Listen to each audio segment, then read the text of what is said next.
Bom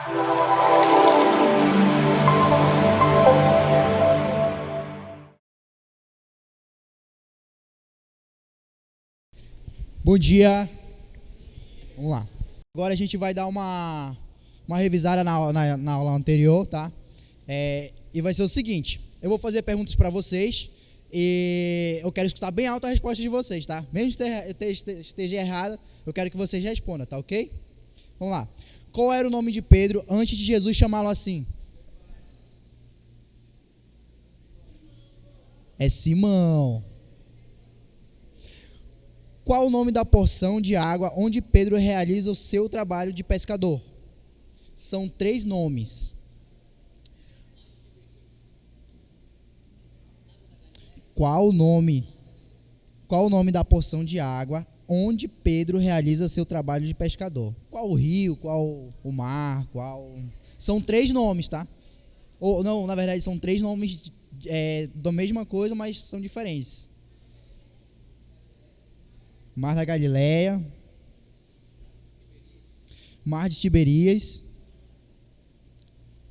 Só falta um. Alguém lembra? Esse é Lago de Genezaré. Nome complicadinho, mas é isso aí. Qual o nome da cidade onde Pedro mora quando conhece Jesus? Cafarnaum. Qual o nome da região cujo o governante é Herodes e Antipas? E onde ficam as cidades de Cafarnaum e de Nazaré, onde Jesus cresceu? Galileia. Complete o versículo. Simão respondeu: Mestre, esforçamo-nos a noite inteira e não pegamos nada, mas porque tu és quem está dizendo isto. Muito bem, Felipe. Bom, não sei se você se lembra, mas na aula passada a multidão ela estava ensandecida, ou seja, ela estava enlouquecida atrás de Jesus por causa da multiplicação dos pães. E eles até tentaram proclamá-lo como rei à força. Já pensou isso? Estavam mesmo doidos da cabeça. Está lá em João 6,15, tá? Mas depois de se despedir da multidão, Jesus, ele faz outro milagre, né? Assim, ele atravessa o mar na Galileia andando sobre as águas. E a multidão está atrás dele, deu um jeito também de chegar do outro lado do mar, e eles continuavam seguindo Jesus. Mas eles não seguiam Jesus porque eles creem em Jesus, ou porque o amam, ou entendem quem ele é, que ele é o Messias, ou ainda que ele é o caminho de volta para Deus. Eles não seguem ele por conta disso. Na verdade, eles simplesmente querem se alimentar ou receber algo. A subsistência, ela toma boa parte da vida desse povo, porque era uma época difícil, eles eram pobres. Então, eles veem em Jesus somente a possibilidade deles encherem a barriga deles. Jesus saciar a fome deles, física e imediata. E Jesus, ele está no auge da fama dele. Ele está realizando muitos milagres e a multidão seguia muito ele, né? Na Bíblia fala que chegava a comprimir ele. Mas Jesus, ele não toma o caminho do populismo. Por isso que Jesus, ele não faz concessões para manter os seus seguidores, porque ele não está preocupado com a quantidade. Jesus, ele está procurando discípulos convictos, voluntários e conscientes. E ele viu naquela multidão que muitas pessoas só estavam ali por interesse próprio, como eu acabei de falar. Então ele resolve fazer uma poda e deixar a porta aberta para quem quiser sair. Mas aí você pergunta, como é que Jesus fez isso? Lá em João, anote aí, João 6, no capítulo 53 ao 56, ele faz aquele discurso polêmico sobre comer a sua carne e beber o seu sangue. Ele diz assim, lá no verso 53, eu lhes digo a verdade, se vocês não comerem a carne do Filho do Homem e não beberem o seu sangue, não terão vida em si mesmos. E lá no verso 56, ele diz assim, todo que come a minha carne e bebe o meu sangue, permanece em mim e eu permanecerei nele. Aí você pode estar pensando, mas como assim? Naquela época, Jesus, você vai ver a criatividade de Jesus agora. Naquela época, tinha uma cultura onde comer carne e beber do sangue era um dos rituais pagãos daquela época, que significava comer a comida e beber o vinho, consagrando a outros deuses. E dessa forma os adoradores, eles acreditavam que eles estavam participando da natureza divina de Deus, dos deuses que eles estavam adorando, ou seja, eles estavam se tornando um com ele. Então, no momento em que eles comiam e bebiam, naquele momento que eles faziam isso, que eles saíram de lá, eles acreditavam que eles estavam cheios de Deus, daqueles deuses que eles estavam cultuando. E este era um conceito muito comum até para os judeus naquela época. Nos sacrifícios de comunhão, a oferta ela era dividida entre Deus, a pessoa quem estava, o ofertante no caso, e o sacerdote. E ela era consumida durante o ritual. Só que aqui Jesus ele não está convidando ninguém para virar canibal, óbvio, né? Seria uma coisa bizarra. Mas, quando ele fala de comer da carne e beber do sangue, ele explica no verso 56 que todo aquele que come a carne e bebe meu sangue permanece em mim e eu nele. Ou seja, Jesus está falando em ser um com seus discípulos, em permanecer nele e de segui-lo, em qualquer situação, independente da situação, na alegria ou na tristeza, na saúde ou na doença, com fome ou de barriga cheia. Isso realmente é um casamento com Cristo. E isso abalou tanto o povo naquela época que fez eles dividirem, virou uma debanda geral. Porque as pessoas elas ouvem a verdade, mas elas não querem isso. Como eu falei, elas estavam ali pelos seus próprios interesses. Porque Jesus multiplicava os pães, porque Jesus, fez os milagres e eles viam aquilo e eles queriam aquilo para eles. Eles não estavam ali de fato porque Jesus era o Filho de Deus. Em João 6, do 65 ao 66, diz assim: Jesus prosseguiu, e por isso eu lhes disse que ninguém pode vir a mim, a não ser que isto lhes seja dado pelo meu Pai. Daquela hora em diante, muitos de seus discípulos voltaram atrás e deixaram de segui-lo. Muitos discípulos, entre aspas, aquelas pessoas, elas estavam ali somente atrás dos seus próprios interesses. Então Jesus ele olha para os apóstolos e pergunta: vocês também não vão não embora? A porta está aberta. Quem quiser ir, pode ir. Se quiser ir embora, você tem a liberdade de fazer isso. Porém, se você decidir segui-lo, não é você quem escolhe como segui-lo, e sim Jesus. O caminho do discipulado é do jeito do mestre. O mestre vai à frente e o discípulo vai atrás seguindo os seus passos. Nesse momento, os discípulos não entendem a totalidade dos ensinos de Jesus, mas uma coisa ficou clara aqui, que se você quiser seguir Jesus, se você quiser ser um com Ele, você tem que comer da sua carne e você tem que pisar aonde Ele pisa. Só muito de quem tem filho novo, né? Onde a pessoa, você vai criando seu filho e você vai ensinando, não, é por aqui, é por aqui. Você vai tirar meu pé e você vai pisar onde eu estou pisando. Você está ensinando como ele deve crescer, né? E Jesus, ele pergunta dos apóstolos dele naquela época: e quem que você acha que respondeu de imediato? Quem aí? Quem? Fala para o seu lado aí. Quem foi? O primeiro que se bateu logo na hora e falou: não.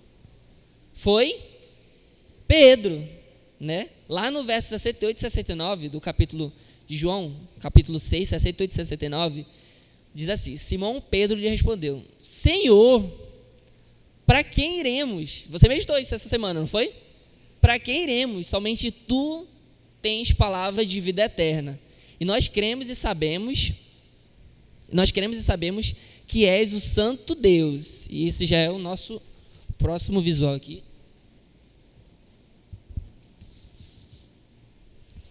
E olha só, Pedro, esse Pedro aí audacioso, impetuoso, de novo em ação, né?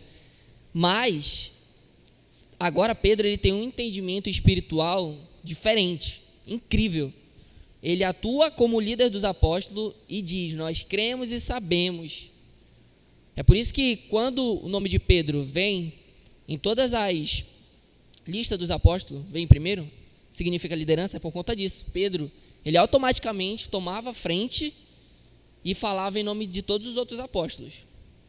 E quando ele fala isso para Jesus, eles estão numa sinagoga em Cafarnaum. E isso era uma declaração que podia levar Pedro à condenação na época.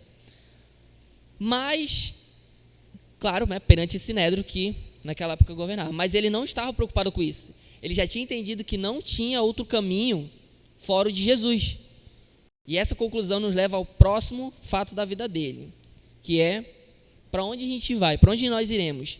A referência, anote aí, João 6, do 60 ao 70. João, capítulo 6, do 60 ao 70. Pedro, ele não cogita em escolher outro mestre. Ele não se ilude com a liberdade. Até porque a liberdade é só uma ilusão. Porque nós, como crentes, nós vamos sempre servir alguém, que é, vamos lá pessoal, quem você está servindo? Não é a Deus, Jesus Cristo. Nós estamos seguindo os passos dele. Então, para nós não existe essa questão de liberdade, nós somos escravos de Cristo. E Pedro, ele já tinha entendido isso. Aí a questão fica, a quem nós vamos servir? Eu servia Jesus Cristo. E muitos anos após, muitos anos à frente, Pedro, ele escreve na sua segunda carta, lá em 2 Pedro 2,19, que o homem é escravo daquilo que o domina.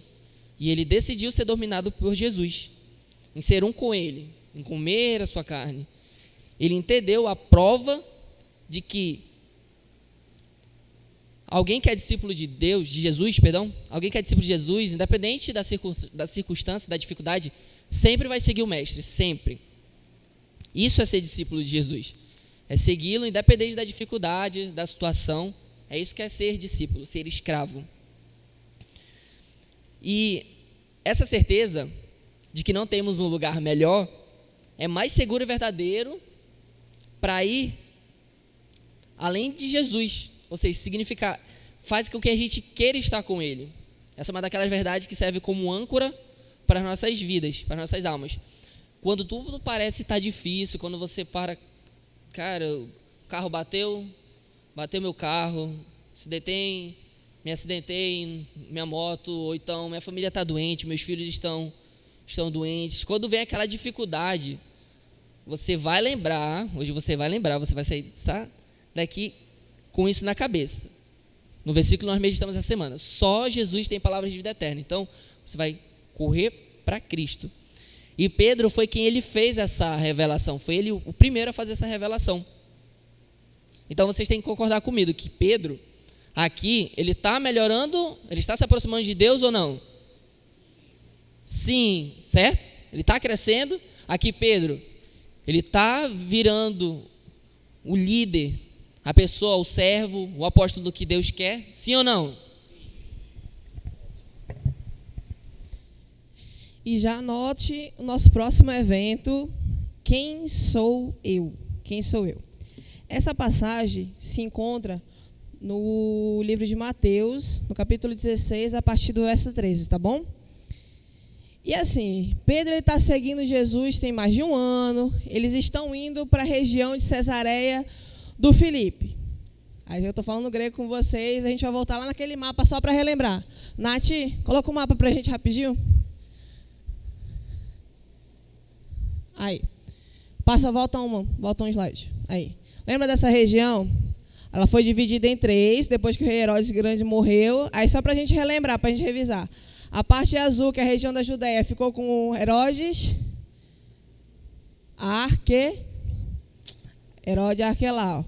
Vou fingir que vocês assistiram a aula. Segundo, lá na região de laranja ficou com Herodes Antipas. E lá em cima com Herodes Filipe, tá bom?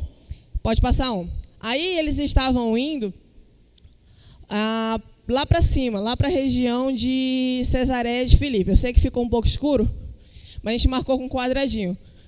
Tá? Eles estavam ali na região da Galiléia e estavam subindo para Cesareia de Filipe. Então, a gente marcou ali também Cesareia, na região de Arquelau, por quê? Só para vocês lembrarem que quem morava aí nessa região de Cesareia, só que lá na região da Judéia, O homem que lavou a mão quando Jesus foi crucificado? Pilatos. Essa era a capital da Judéia, não é Jerusalém. Essa Cesareia, essa na azul mais embaixo, ela é a capital da Judéia. E eles estão indo para outra Cesareia, lá em cima, a Cesareia de Filipe. Por que Cesareia? E se vocês forem ver aquela outra cidade ali no meio, lá na região de Antipas, a capital da região da Galileia era Tiberíades. E por que Cesareia? Cesareia por causa de César, por causa do imperador. E Tiberíades, por causa do imperador Tibério. Então, ou seja, o que a gente tem que entender aqui? Que os Herodes, eles eram muito o quê? Puxa saco. Adoravam puxar o saco dos imperadores, né? Mas assim, eles estavam indo a caminho e Jesus mandava os discípulos em duplas para sair evangelizando. Aí Herodes Antipas, que nesse período já havia mandado matar João Batista, ficou: mano, quem é esse Jesus? Já não mandei matar João Batista. É outro? Ressuscitou? Eu quero saber quem ele é. Aí ficou aquele rebuliço, ficaram atrás de Jesus. Aí foi aí que Jesus falou: vamos subir, vamos acalmar um pouco, vamos ficar um pouco mais longe, tá bom? Aí a caminho, depois que ele fez esse discurso, que ele mandou a maioria do pessoal embora, Jesus vira para os discípulos e pergunta: quem as multidões dizem que eu sou? Quem as multidões dizem que eu sou? Aí você pode pensar assim: Jesus está com crise de identidade, é? Não sabe mais quem ele é? Não. Olha, o Felipe falou aqui, Jesus ele não prezava por like, ele não queria ser querido, ele queria pregar a verdade. Então ele não estava nem aí combinando as pessoas. Mas por que nesse trecho ele pergunta: quem as multidões dizem que eu sou? Ele quer saber o que as pessoas estão falando dele, como as pessoas enxergam ele. Aí os discípulos respondem: tem gente que diz que o Senhor é João Batista, né, que ressuscitou. Outros dizem que o Senhor é Elias, ou que era um dos profetas. Aí Jesus, ele não dá ponto sem nó. Então ele pergunta, ele vai exatamente onde ele queria chegar. E vocês? Quem vocês dizem que eu sou? Aí Pedro, você sabe como é que Pedro é, né? Ele faz antes de pensar. Antes de respirar, ele responde: tu és Cristo, o Filho do Deus vivo. Pedro brilhou. Ele nem pensou muito, mas Pedro brilhou nessa hora.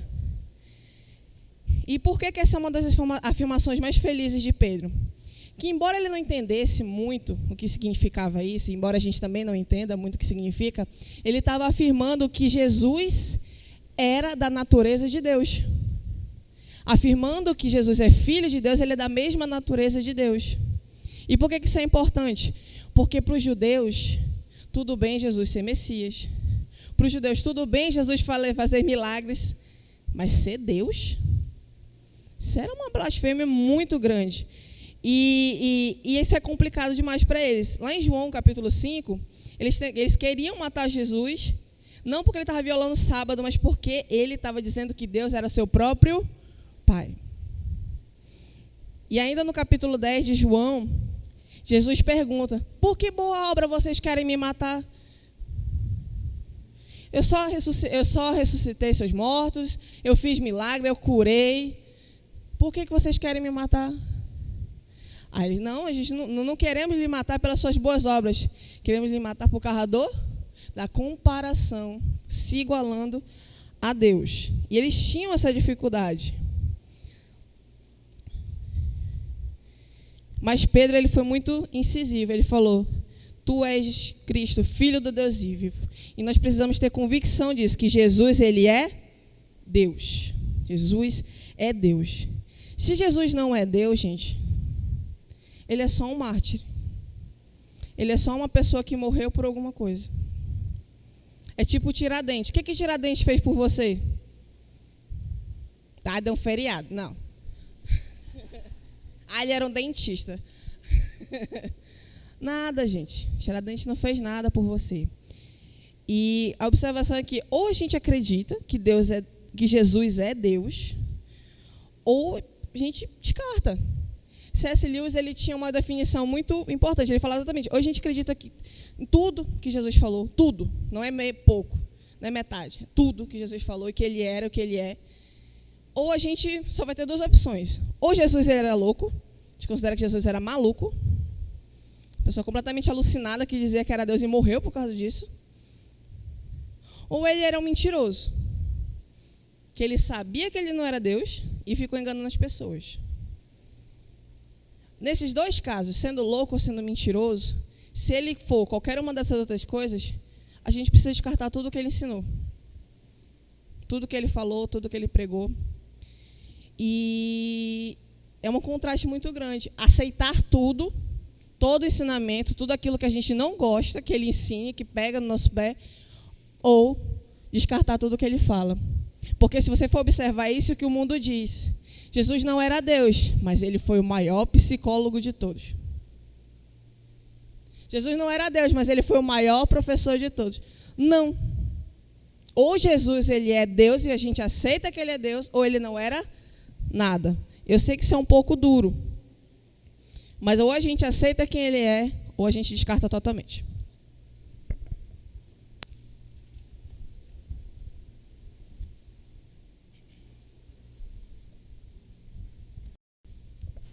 Oi. E continuando, depois que Pedro respondeu para Jesus, tu és o Cristo, o Filho do Deus vivo, eu acho que Pedro ele ficou se sentindo cara, né? Pedro era esse tipo de pessoa. Quando dava certo, ele ficava se achando. Quando dava errado, eu acho que ele deveria achar alguma forma de fazer as pessoas acreditarem que aquilo estava certo. Que esse era o caráter dele, essa era a forma de ele se expressar, de viver. E aí, logo em seguida, Mateus 16, no versículo 16, Jesus fala bem assim: você é feliz por saber disso, Pedro, mas isso não é fruto da sua inteligência, é pura revelação do céu. Foi Deus quem mostrou isso para você. Aqui foi um jeito sábio, um jeito amoroso de Jesus falar: ei Pedro, abaixa tua bola aí, porque isso daí não é fruto, tu não sabe o que tu falou. Foi Deus que colocou isso aí na tua mente para falar. Foi uma forma delicada de Jesus falar para Pedro: Pedro, abaixa tua bola. E Jesus ele aproveita essa oportunidade, essa situação, e faz um trocadilho. E diz bem assim: você é Pedro, e sobre esta pedra edificarei a minha igreja, e as portas do Hades, ou seja, do mundo dos mortos, não poderão vencê-la. Isso está em Mateus 16, 18. Tá. Para você se situar bem nesse contexto, o que é essa pedra que Jesus fala? Lá nas antigas construções, para eles iniciarem uma construção, um edifício, alguma coisa, eles tinham que ter essa pedra, que era quase perfeita, se não perfeita, né, para poder iniciar essa construção, que ela ficava de esquina, ou seja, ela alinhava tanto uma parede, ela servia de alinhamento para uma parede e para outra. E assim ia se fazendo a construção, iam construindo. Essa era a pedra angular. Se não tivesse essa pedra, a construção talvez não daria certo, poderia sair torto, poderia acontecer um desabamento mais lá na frente. Então essa pedra é de extrema importância. E Jesus ele faz essa analogia, dizendo que sobre esta pedra edificarei a minha igreja. Então, quando Jesus fala isso, nós entendemos o quê? Que ele está falando sobre a declaração de Pedro e sobre si mesmo, dizendo que o poder da morte não pode vencer uma igreja edificada sobre essa verdade. Que verdade? A verdade que Pedro acabou de falar, que ele era o Cristo, o Filho do Deus vivo. Vocês entenderam? Essa é a verdade que Jesus falou: sobre esta pedra edificarei a minha igreja. Mas tem algumas pessoas que interpretam isso de forma errada e acham que Pedro é a pedra. Olha só, como assim? Como pode um homem que não é perfeito, e muito menos Pedro, né, ser a pedra angular que edifica a igreja de Cristo? Não tem embasamento, isso não tem na Bíblia, mas a fim de validar a instituição posterior do papado, o catolicismo cristão tem interpretado essa passagem de forma errada, considerando que a pessoa de Pedro fosse a pedra. sobre a qual a igreja está fundamentada. Mas no Novo Testamento, nós encontramos algumas evidências falando que não é Pedro que é essa pedra, mas sim Jesus. Anote essa referência, 1 Pedro 2,6, que diz bem assim, o próprio Pedro falou, citando Isaías, que ele mesmo não era essa pedra, era Jesus, a pedra angular, que diz assim, eis que ponho em Sião uma pedra angular, escolhida e preciosa, e aquele que nela confia jamais será envergonhado. Isso está em 1 Pedro, capítulo 2, versículo 6. Outra passagem para mostrar que Jesus é essa pedra. Paulo escreve para a igreja em Éfeso, Efésios 2, verso 19 ao 21. Efésios 2, verso 19 ao 21. Anote essas referências. Que diz assim, portanto, vocês já não são estrangeiros nem forasteiros, mas concidadãos dos santos e membros da família de Deus, edificados sobre o fundamento dos apóstolos e dos profetas, tendo Jesus Cristo como pedra angular, na qual todo o edifício é ajustado e cresce para tornar-se um santuário santo no Senhor. É isso que diz. Então, não tem nada a ver de Pedro ser essa pedra, é Jesus. Então, gente, qual é a verdade que Jesus vai edificar a igreja? Que ele é o Cristo, Filho do Deus? Essa é a verdade que Cristo vai edificar a sua igreja. Feche esse parêntese, voltando para a nossa história. Então, Jesus ele continua esse discurso e prometendo a Pedro uma autoridade. Em Mateus 16, 19, diz assim, eu lhe darei as chaves do reino dos céus. O que você ligar na terra terá sido ligado nos céus, e o que você desligar na terra terá sido desligado nos céus. Bom, essa afirmação que Jesus falou, ela é uma afirmação rabínica. Caramba, Lucas, e agora? O que é isso, rabínica? Já estou todo enrolado e tu ainda vê com essas palavras difíceis. Rabínica era algo que se tratava de rabinos, mestres da lei. Eles que usavam essas expressões. E essa afirmação que Jesus usou era uma expressão rabínica. Por quê? Porque eles, de acordo com as interpretações dos rabinos e dos mestres da lei, eles achavam que eles tinham esse poder de abrir e fechar coisas relacionadas aos céus. Eles que tinham a possibilidade de aproximar ou afastar as pessoas de Deus. E no tempo de Jesus, com certeza eles mais fecharam as portas para o reino dos céus do que abriram. E essa mesma autoridade que foi dada a Pedro, logo mais lá na frente, será dada aos outros apóstolos e também é dada à igreja. Isso você pode encontrar em João, capítulo 20, verso 23, e em Mateus 18, do 16 ao 18. Tá ok? Então, agora você me ajuda a avaliar esse evento. Esse quem sou eu? Essa parte da revelação de Pedro. Você acha que ele está mais próximo de Deus ou ele está mais próximo, está caindo no conceito? Ele está subindo no conceito ou está caindo no conceito? O que vocês acham? Subindo. Isso aí. Então eu vou colocar um pouquinho mais aqui em cima. Que ele está subindo no conceito. Pedro está só subindo, né? Até agora. Certo? Então, essa conversa de Jesus com Pedro e os outros discípulos, ela termina de uma forma meio estranha. Por quê? Porque ele fala assim, em Mateus 16, 20. Então, advertiu os seus discípulos que não contassem a ninguém que ele era o Cristo. Como assim? Os discípulos já sabiam que ele era o Messias. Alguns ainda não tinham essa certeza, mas a maioria já tinha essa certeza. E por que ele não queria que fosse espalhado isso? Porque o Messias que aquelas pessoas estavam esperando ainda era um Messias totalmente diferente do propósito que Jesus veio fazer aqui na terra. Eles queriam um Messias que tirasse ele da opressão, que livrasse ele dos problemas, e não um Messias que veio para morrer pelos pecados, para nos libertar das correntes espirituais. Eles queriam algo material.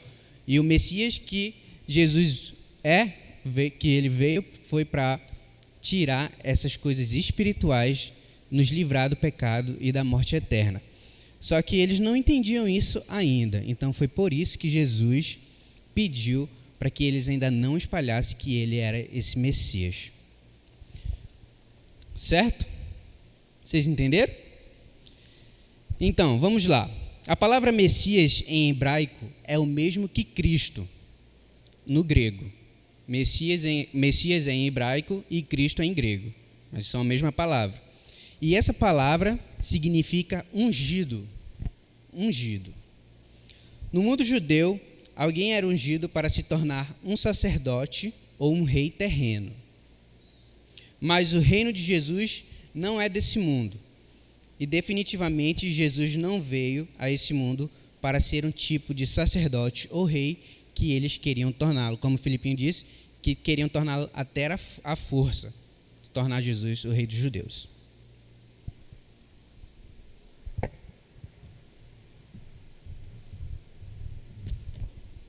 Continuando, Pedro arrasou, né, pessoal?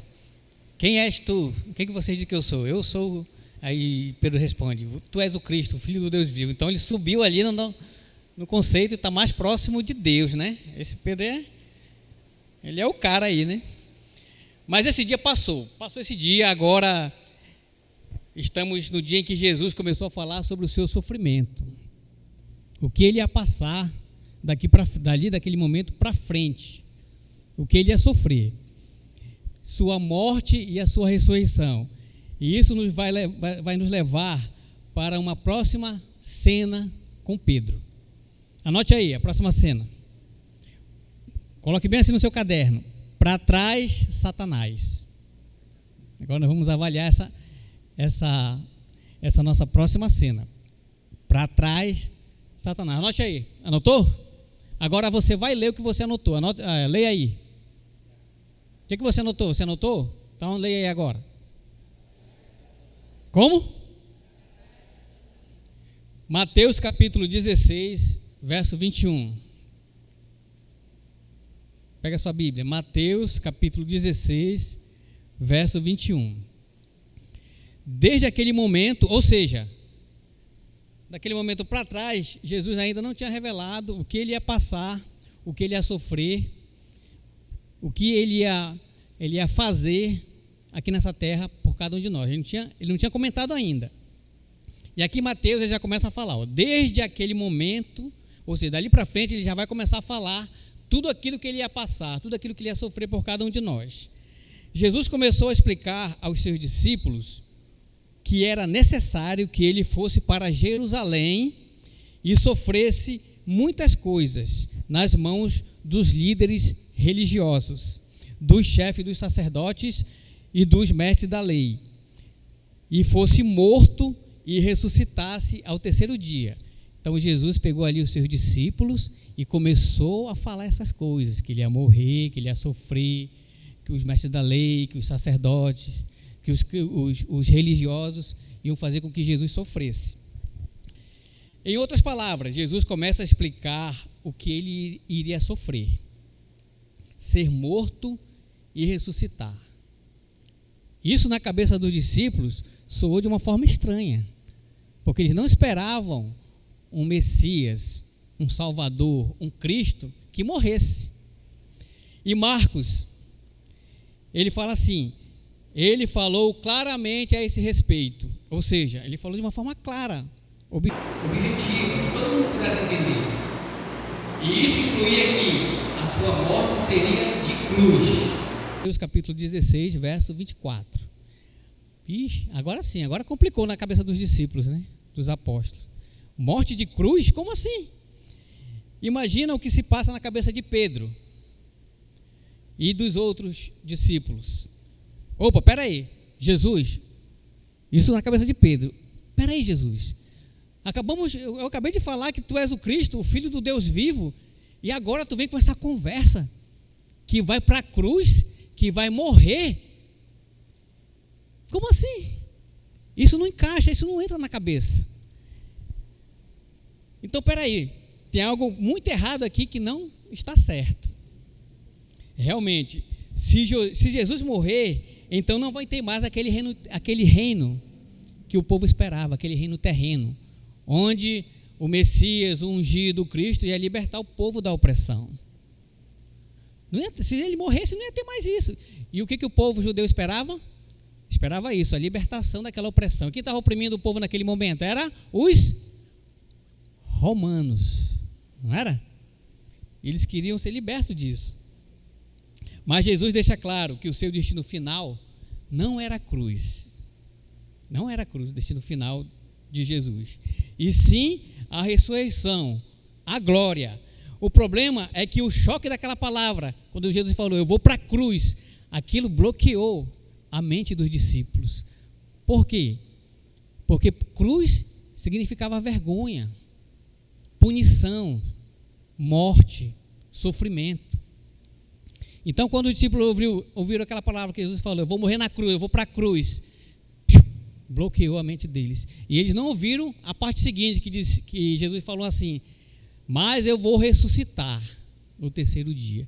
Eles não entenderam essa parte. Eu acho que nem ouviram essa parte que Jesus falou, porque o choque foi tão grande que a palavra cruz bloqueou o entendimento deles.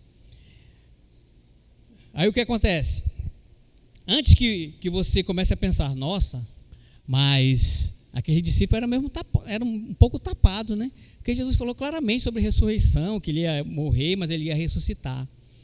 Mas pense da seguinte forma, os discípulos, eles estavam vivendo a história. Nós, aqui fora, é mais fácil nós entendermos isso, porque nós estamos lendo o que aconteceu lá atrás. Os discípulos não, eles não sabiam o que ia acontecer no minuto seguinte. E aí a gente fica pensando assim, não, os discípulos eles eram meio tapados, porque não entenderam isso que Jesus falou. Isso porque você não estava lá no lugar deles. Mas imagina, aquela palavra cruz, quando se falava em cruz, era uma interpretação de morte, sofrimento. O que vem hoje na sua mente quando você pensa na cruz? O que vem na sua mente? O que vem na sua mente, pastor Nildo? Quando você pensa na cruz? Dor. O que mais? Quando você pensa em cruz, o que você pensa? Vergonha, sofrimento, castigo. Muita coisa, né? Mas você nunca pensa em salvação, não? Redenção? Hoje, quando você pensa na cruz, você pensa nisso. Ele foi para a cruz, ele me salvou. Né? Muita gente usa uma tatuagem de cruz, né? Porque talvez seja por orgulho.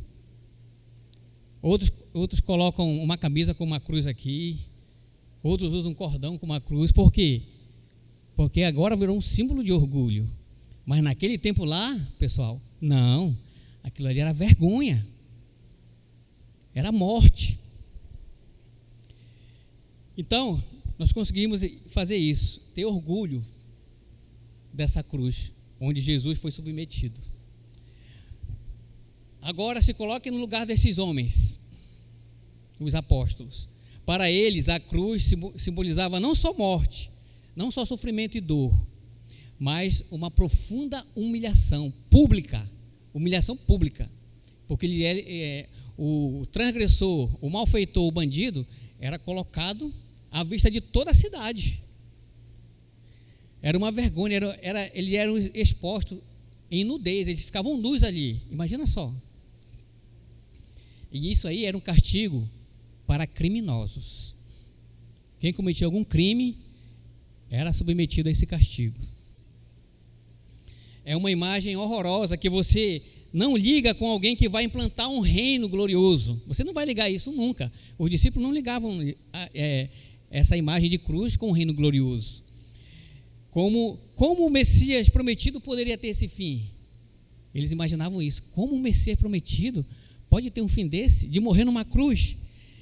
É aí que entra a cena do impetuoso Pedro, né? Ele chama Jesus em particular, chama no íntimo e começa a repreender Jesus. Ei, Jesus, vem cá. Tu para com essa história, hein? De querer morrer numa cruz, de vai morrer numa cruz, que vai sofrer. O que é isso, Jesus? Tu é o Messias, como é que tu vai morrer numa cruz? Isso aí é Pedro falando com Jesus. Para Pedro, sobra coração, sobra emoção, mas falta uma boa dose de simancol. Sabe por quê? Porque ele está repreendendo quem? O Filho de Deus. Aquele que deixou a sua glória no céu e veio a essa terra para cumprir uma missão. Mateus 16, 23, olha só o que diz Jesus em Mateus capítulo 16, verso 23. Para trás de mim, Satanás, você é uma pedra de tropeço para mim e não pensa nas coisas de Deus, mas nas dos homens. Jesus olha para Pedro e ele faz um trocadilho com seu apelido, mas dessa vez um tom não muito bom, não nada amigável. Ele fala o quê? Para trás de mim, Satanás, você é como uma pedra colocado diante de mim para que eu tropece. Você não olha as coisas como Deus olha, você olha as coisas como um homem comum. Esta é a palavra mais severa que Jesus dirigiu a alguém no Novo Testamento, a palavra mais severa. Aí você deve pensar assim, mas como assim? Quando Jesus chamou os fariseus de filhos do diabo, né? Vocês são filhos do diabo. Mas ele falou filho. Aqui não, nessa passagem Jesus compara Pedro ao próprio cramulhão, ao próprio Satanás. Para trás de mim, Satanás. Olha só. Sim, ele já havia chamado alguns, né, de filho do diabo, mas nessa passagem ele chama o próprio Pedro de Satanás. Parece meio contraditório, mas não é. Pedro sabia que Jesus era o Messias. Ele sabia disso. Mas como todo judeu esperava um Messias terreno, e se ele morresse, não tinha mais esse reino terreno. Acabou ali, morreu, acabou. A esperança tinha ido embora. Por isso Jesus disse que Pedro só pensava nas coisas desse mundo, nas coisas terrenas, e não nas coisas de Deus. Lembra que Jesus foi tentado no deserto? Você lembra? Mateus capítulo 4. Ali Satanás estava persuadindo Jesus a aceitar um reino terreno. Não, Jesus, se prostre diante de mim, que eu te darei todos os reinos do mundo. Lembra disso? E naquele momento, Satanás estava usando Pedro, a boca de Pedro, para que Jesus renunciasse à cruz e implantasse nessa terra o reino terreno que todos os judeus esperavam. E ele usou a boca de Pedro para isso. Quando Mateus escreve assim, você é uma pedra de tropeço para mim. Pedra de tropeço para mim. Mateus 16, 23. Ele usa uma palavra grega chamada escandalon. Escandalon. Vamos falar um pouco grego agora. Fala aí, repete aí. Escandalon. Escandalon. É uma palavra grega que quer dizer pedra de tropeço. Jesus usou essa palavra aí. Está ali, escandalon. Anote aí o significado dessa palavra, anote aí. Escandalon. Aí você faz um traço e coloca assim: é um obstáculo colocado no caminho para fazer alguém tropeçar e cair. É um obstáculo colocado no caminho para fazer alguém tropeçar e cair. Ok? Mais uma vez. É um obstáculo colocado no caminho para fazer alguém tropeçar e cair. Escandalon. Você já ouviu alguém falar assim? Isso é um escândalo. Já ouviu? Vem dessa palavra aí, escandalon, no grego. Não devemos servir de escândalo para nosso irmão. Você já ouviu isso? Nós não devemos servir de escândalo para o nosso irmão. Já ouviu? Essa palavra escandalon não tem nada a ver com o sentido do que foi aportuguesado, né? De deixá-lo chocado ou horrorizado. Quando a gente usa essa palavra escândalo, vem na nossa mente isso, né? De ficar chocado, horrorizado. Escandalon é não servir de escândalo e não fazer o seu irmão tropeçar e cair. É isso que Jesus falou para Pedro. É não fazer o seu irmão tropeçar e cair. Jesus está dizendo para Pedro da seguinte forma: Pedro, você está no meu caminho. Você está me atrapalhando, Pedro. Pedro, você não está me seguindo. Você não está indo para onde eu vou. Você está na minha frente, Pedro. Pedro, você está querendo dizer como eu devo agir, do seu jeito e não do jeito de Deus. É isso que Pedro está falando para Jesus, quando ele repreende Jesus. Você não vai para a cruz, Jesus, você não vai morrer não. Como se o esculacho dado em Pedro não fosse o bastante, Jesus agora ele vai virar para todos os outros discípulos. Né? Ele esculachou Pedro, chamando de filho de Satanás, né? Agora ele vai virar para todos os discípulos. É como na família, quando uma pessoa tem vários irmãos, né? O pai e a mãe têm vários irmãos. Aí quando um erra, toda a família, todos os irmãos apanham. Quem já foi assim? Você errou, o seu irmão errou, alguém errou.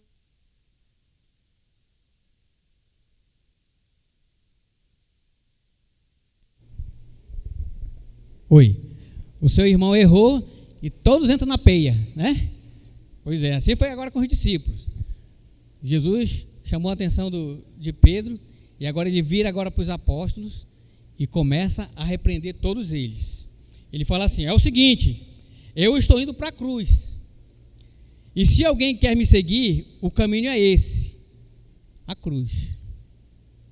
Se alguém quiser me seguir, o caminho é esse, tem que me seguir. E Jesus deixa claro: nesta estrada não há atalhos. Não há atalhos, meu irmão. É cruz. Não existe cristianismo sem cruz. E isso vale não só para Jesus, é para qualquer cristão, eu e você. Pois não há como seguir Jesus se não for tomando a sua cruz. Se alguém quiser vir após mim, negue-se a si mesmo e tome cada dia a sua cruz e siga-me. E todos nós queremos chegar naquele local ali, ó, a Nova Jerusalém. Quem quer chegar na Nova Jerusalém? Só que nesse caminho, até a chegada à Nova Jerusalém, existe o quê? Uma cruz. Qual é a sua cruz? Qual a cruz que você carrega? Não tem atalhos, meu irmão. Você tem que carregar a sua cruz. Jesus deixou bem claro: eu vou para a cruz. Quer me seguir? Pega a sua cruz e vem atrás de mim.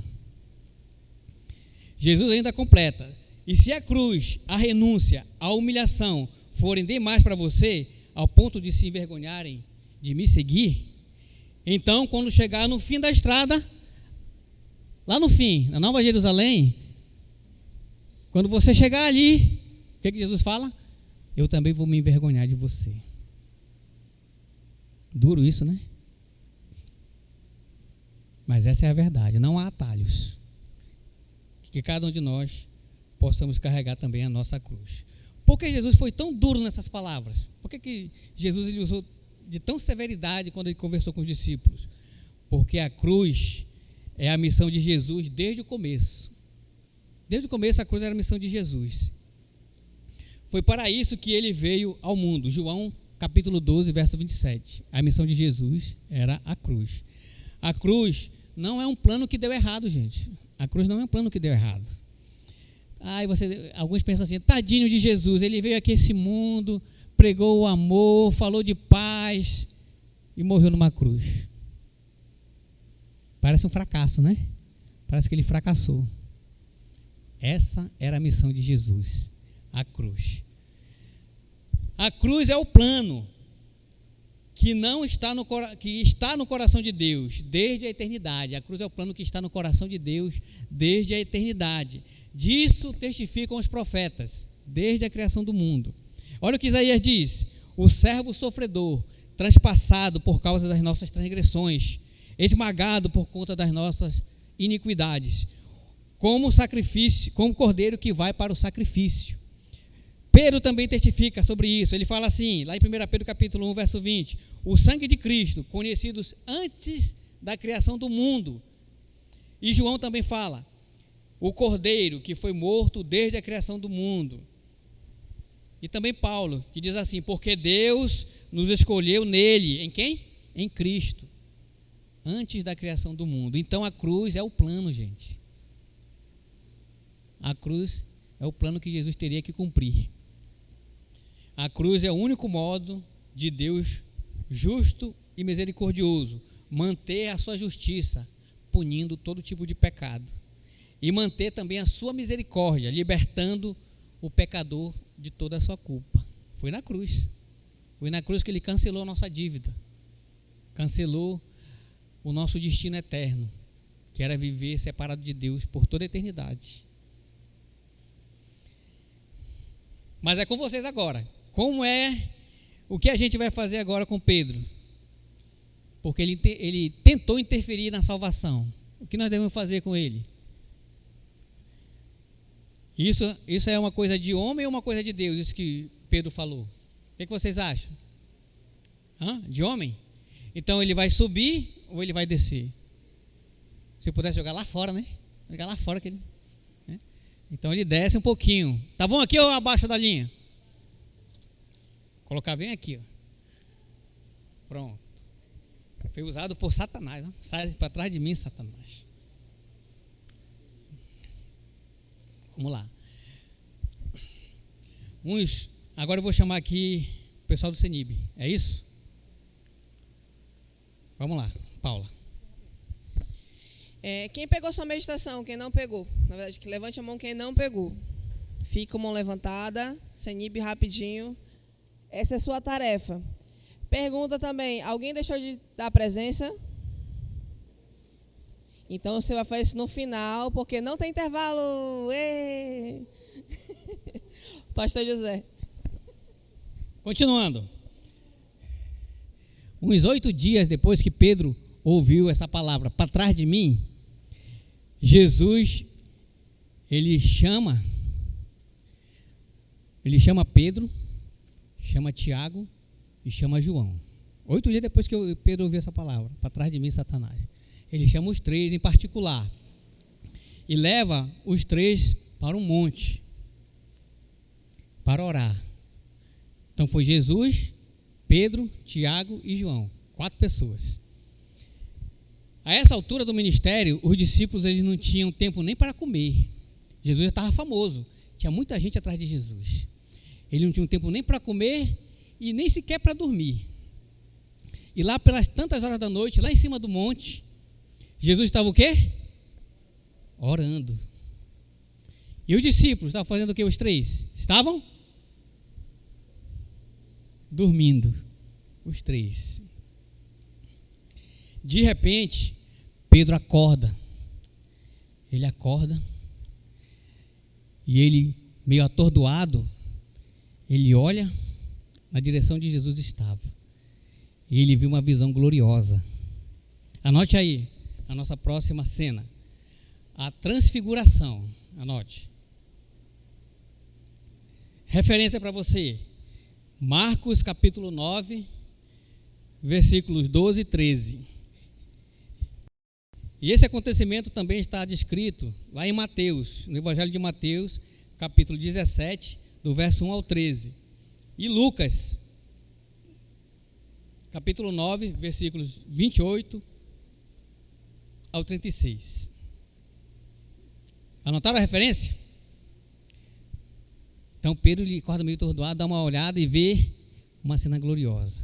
Ele limpa os olhos e pergunta para si mesmo: será que ainda estou dormindo? Aí ele cai em si: não, está acontecendo. Eu estou vendo isso realmente. Eu estou vendo Jesus em sua glória. E ele veio também mais 2 pessoas. Então Pedro começa a escutar a conversa dos 3. De quem? Jesus.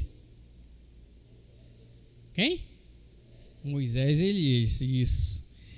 E além de Pedro ser um falador, um falastrão, ele começa a escutar, né? E quem escuta muita coisa é o quê? É fofo. Ele já queria ser um fofoqueiro, né? Já queria escutar as coisas. Ficou lá de mansinho escutando o que eles estavam conversando. Era uma reunião, os 3 ali, Jesus, Moisés e Elias. Era uma reunião da cúpula celeste. Pedro fica mais espantado ainda quando ele percebe que junto a Jesus haviam essas duas pessoas, Moisés e Elias. Já pensou? Pedro vê Moisés e Elias e ele reconhece. Ou seja, quando nós estivermos no céu, nós vamos reconhecer também Elias. Jesus não falou para Pedro, Pedro, esse aqui é Moisés, esse aqui é Elias. Moisés e Elias, esse aqui é Pedro. Não apresentou. Ele reconheceu no mesmo instante que ele olhou. Ele reconheceu. Lucas capítulo 9, verso 30 e 31. Surgiram dois homens que começaram a conversar com Jesus. Eram Moisés e Elias. Apareceram em glorioso esplendor. Uau! Os dois superstar do mundo judeu, Moisés e Elias. Moisés representava a lei e Elias representava os profetas. O top dos tops, Elias. Isso sem falar na glória que estava cercando aquele local. Jesus estava transfigurado, gente. O rosto brilhava, a sua roupa, a Bíblia diz que nenhum lavador no mundo inteiro ia fazer daquela roupa ficasse daquele jeito tão brilhante como Pedro viu naquela visão. É como se um portal se abrisse e um pouco do céu estivesse ali naquele local, naquele monte, diante dos olhos de Pedro, um pescador galileu. Qual é o assunto da conversa? Você pode imaginar qual foi o assunto da conversa dos três? Lembra que há 8 dias atrás Jesus começou a falar da sua morte para os discípulos? Então esse era o assunto dos três. Lucas capítulo 9, verso 31. E falavam sobre a partida de Jesus, que estava para se cumprir em Jerusalém. Então, eles estavam conversando sobre a morte de Jesus. Sabe aquelas situações tão surpreendentes que nos acontecem, que às vezes nós não conseguimos nem falar? Nós não encontramos palavras para falar, sabe? Você já passou por uma situação assim? Foi tão surpreendente que você não teve palavras para falar? Pois é, mas Pedro não é assim. Pedro é um falastrão, né? Para ele nunca faltam palavras. Ele sempre tem que falar alguma coisa. Mesmo que isso que ele fale não tenha sentido algum, mas ele tem que falar alguma coisa. E sabe o que ele falou? Você sabe o que ele falou naquele momento? Que ele olhou lá a transfiguração de Jesus, viu Moisés e viu Elias. Você sabe o que ele falou? Marcos escreve que Pedro disse assim: Mestre, é bom estarmos aqui, mestre. Façamos 3 tendas, olha essa conversa de Pedro. Façamos 3 tendas, um para ti, uma para Moisés e uma outra para Elias. Ele não sabia o que dizer, pois estava apavorado. O que você ia dizer no momento desse? Agora pensa, você agora está no lugar de Pedro, você está no monte, à noite, e você tem essa visão. Jesus, cheio de glória, brilhando. O que você faria? Você se escondia, você corria. Se põe no lugar de Pedro. Pedro não sabia nem o que fazer. Ele falou: é bom estarmos aqui, mestre. Deixa eu fazer 3 tendas, uma para mim, uma para você, uma para Moisés e uma para Elias. Marcos capítulo 9, versos 5 e 6. E Mateus escreve o seguinte: enquanto Pedro ainda estava falando, é um versículo da semana, né? Enquanto Pedro ainda estava falando, uma nuvem gloriosa cercou aquele lugar. E dela saiu uma voz que dizia: esse é o meu filho amado, em quem me agrado. Ouçam-no. Mateus capítulo 17, verso 5. Note que Pedro ainda estava falando sobre tendas, sobre de construir tendas, quando uma voz irrompe por entre as nuvens e diz: este é o meu filho amado, em quem me agrado. Ouçam. Basicamente Deus estava falando assim: ei Pedro, baixa tua bola, cala a boca, Pedro, ouça Jesus. Não fala nada não, ouça Jesus. Você consegue imaginar quanta glória havia naquele lugar? Consegue? Você acha que Moisés ou Elias, vindos diretamente do céu, eles iriam querer ficar em tendas? Você acha isso? Só Pedro mesmo para falar essa coisa, né? O falastrão. Mas tem uma coisa que Pedro diz, pela qual nós não podemos repreendê-lo, não podemos criticá-lo. Ele falou o seguinte: é bom estarmos aqui. É bom estarmos aqui. É bom mesmo. Ali tem Jesus, ali tem descanso, ali tem experiência sobrenatural. Então é bom estar nesse lugar. Só tem um problema: enquanto Pedro está desfrutando da glória de Deus lá em cima do monte, os outros discípulos estão travando uma batalha lá no pé do monte com o endemoniado. Estão travando uma batalha terrível. Lá estão as pessoas. Lá estão as vidas sedentas e necessitadas de Deus, lá no pé do monte. É bom subir no monte, é bom ficar sozinho com Jesus, descansar, ter experiências sobrenaturais. É bom. Só não dá para construir tendas, ou seja, só não dá para permanecer ali, né? Tem lugares maravilhosos onde Deus nos coloca, lugares fantásticos, lugares que já estamos adaptados, que gostamos, com amigos maravilhosos. É bom estar nesse lugar, é ou não é?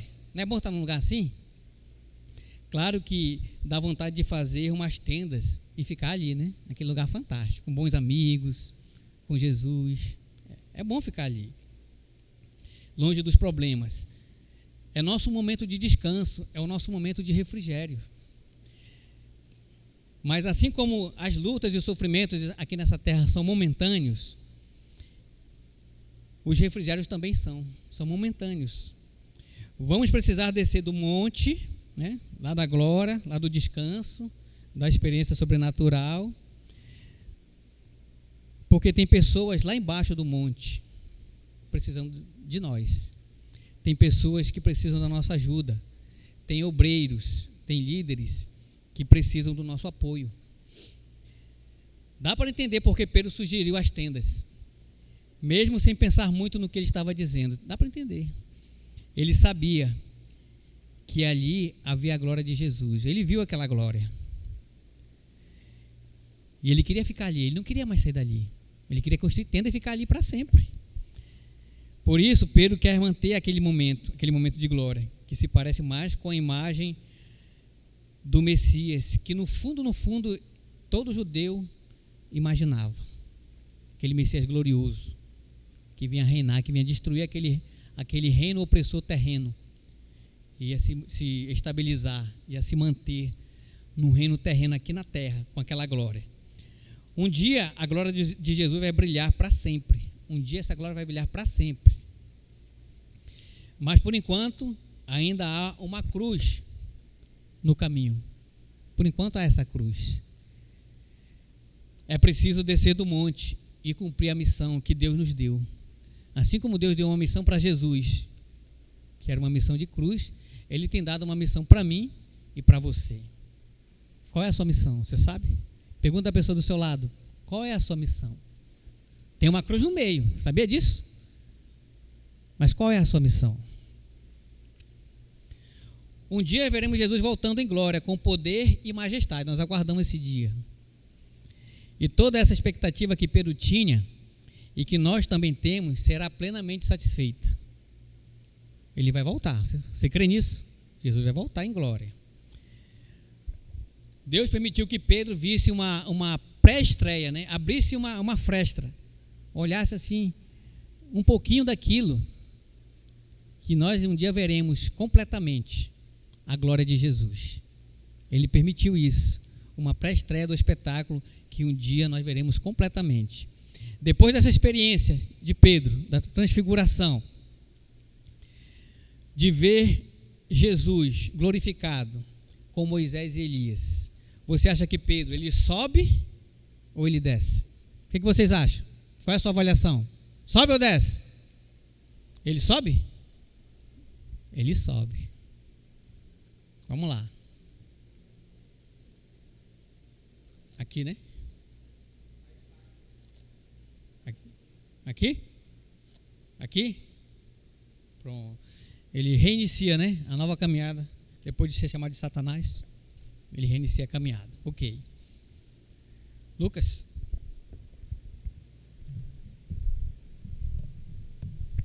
Oi. É isso que acontece quando a pessoa vacila, né? Tem que começar do zero.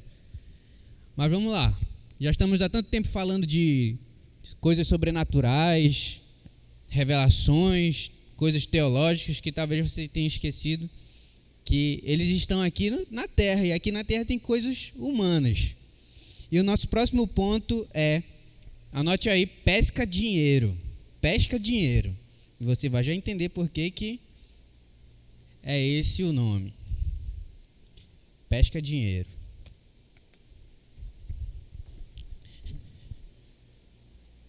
Essa cena, ela está registrada somente em Mateus, capítulo 17, versos 24 a 27, tá? Mateus, capítulo 17, versículo 24 a 27. Então, ok, Pedro, Jesus, eles estão voltando, possivelmente indo para a casa de Pedro, e por algum motivo, Pedro se afasta de Jesus. E aí os cobradores de impostos, eles usam isso para parar Pedro e perguntar: o mestre de vocês não paga impostos? E aí Pedro prontamente diz: sim, ele paga. Ele paga. Ele é Deus, ele é justo, ele paga. Com certeza ele paga. E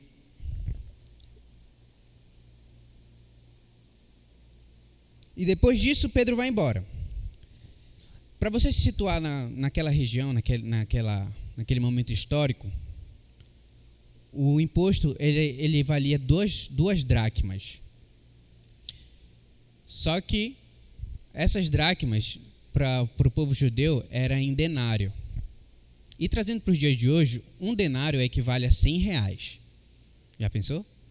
E isso era um dia inteiro de trabalho, braçal, trabalho pesado. Isso era um dia inteiro. Então, 100 reais equivale a uma dracma, que equivale a um denário. E esse imposto que foi perguntado de Pedro não era o imposto que era pago para o pessoal de Roma, não. Esse era o imposto do templo, só respondia ao povo judeu. Certo? Então, beleza. Aí Pedro saiu de lá, volta para onde Jesus estava, e com certeza na cabeça dele: puxa vida, e agora, como é que eu vou tratar isso com o mestre? Ele sendo um Deus, o Senhor, como é que eu vou falar de uma coisa tão simples assim, que seja até ser ridículo? E aí, quando Pedro vai chegando, Jesus olha para ele e pergunta: o que você acha, Simão? De quem os reis da terra cobram tributos e impostos? Dos seus próprios filhos ou dos outros? E Pedro, prontamente, ele não parava para pensar no que ele falava, né? Então, prontamente ele respondia. E ele falou: dos outros, é claro. E aí, então, Jesus completa o raciocínio. Então, os filhos são isentos. O rumo daquela conversa parece claro. A realeza não paga e quem paga é os outros. Até hoje é mais ou menos assim, né? Quem está lá no poder não paga, quem paga é os outros. Então, não parece justo que Jesus, o Filho de Deus, tenha que pagar imposto. O valor também não parecia justo. Não há dinheiro para pagar imposto. E Jesus deve ter preocupações maiores do que o imposto. Então, parece claro que a conclusão que Jesus vai chegar é: não vamos pagar o imposto. Parece claro, mas não é isso que acontece. Mas Jesus poderia não pagar imposto. Por quê? Porque ele era da linhagem real. Ele era descendente de Davi. Ele é, na verdade, né? Ele é descendente de Davi. Então, ele era da realeza. Não precisava pagar. E o segundo motivo que ele não precisaria pagar é porque em algum tempo depois ele iria morrer. Então, ele não precisava pagar. Mas não é isso que Jesus diz. Vou ler aqui para você. Isso está lá em Mateus 17, 27. Ele diz assim: para não escandalizá-los, vá ao mar e jogue o anzol. Tire o primeiro peixe que você pegar. Abra-lhe a boca e você encontrará uma moeda de 4 dracmas. Pegue-a e entregue a eles, para pagar o meu imposto e o seu. Pedro diz: E aí, olha só, Jesus ele passou a instrução, tudo o que Pedro deveria fazer. E na cabeça de Pedro, talvez, como é que é? Você vai pagar o seu e ainda vai pagar o meu? Só que olha o que Pedro deveria estar pensando. E ele nem... Caramba, Jesus mandou ir lá pegar um peixe. Como é que ele vai saber? Isso aqui é tipo quando um pai fala para uma criança: vem, meu filho, pode vir que o papai vai te segurar. E a criança ainda duvida. Pedro, ele não teve esse pensamento. Ele logo obedeceu. Aqui na frente vai dizer: então Pedro nem questionou, ele já foi fazer. E olha só toda essa engenharia que Jesus falou a Pedro: vá ao mar, jogue o anzol, tire o primeiro peixe que você pegar, abra-lhe a boca e você encontrará uma moeda, pegue e entregue. Por que simplesmente não pedir emprestado para Mateus? Mateus já era um dos discípulos e com certeza ele tinha dinheiro, porque ele era um cobrador de impostos. E cobrador de impostos tem dinheiro. E muito, não é pouco. Então, por que não pedir emprestado para Mateus? Ou Jesus poderia simplesmente fazer uma mágica e aparecer 4 dracmas ali e entregar. Por que ele não fez isso? Seria mais fácil. Mas aí, se isso tivesse acontecido, Pedro não teria tido a oportunidade de agir em fé na palavra de Jesus. Jesus teria perdido a oportunidade de reforçar o valor do trabalho para ganhar dinheiro, porque não é simples, e de fazer alguém... E também, Jesus, ele tem o poder de controlar todas as circunstâncias segundo a sua vontade. Olha só. De fazer alguém perder uma moeda exatamente no valor necessário que eles precisavam, de fazer um peixe engolir essa moeda, de fazer com que esse mesmo peixe, entre todos os peixes daquele enorme lago, seja o primeiro a morder o anzol e Pedro pescá-lo. Isso você pode até pensar: isso daí tudo é uma coincidência. É muita coisa para ser coincidência. Isso aqui é o poder real de Deus.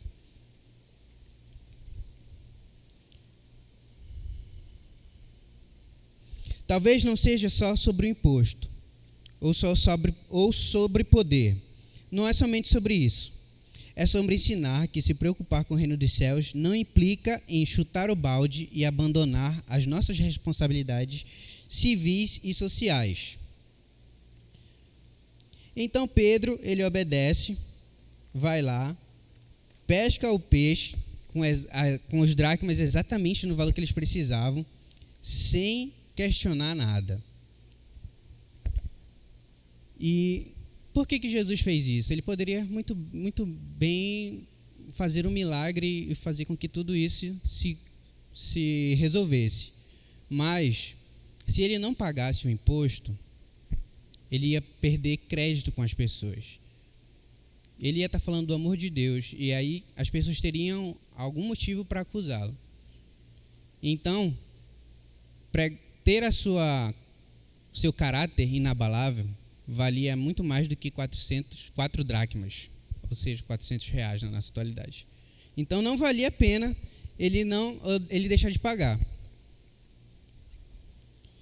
E então, daqui a alguns anos, Pedro vai demonstrar que aprendeu esse princípio com clareza quando escreve sua primeira carta. Mas enquanto esse dia não chega, como avaliamos esse Pedro hoje? O que você acha? Ele sobe no conceito ou ele desce? Ele sobe. Ele acreditou, ele confiou. Então, ele sobe no conceito.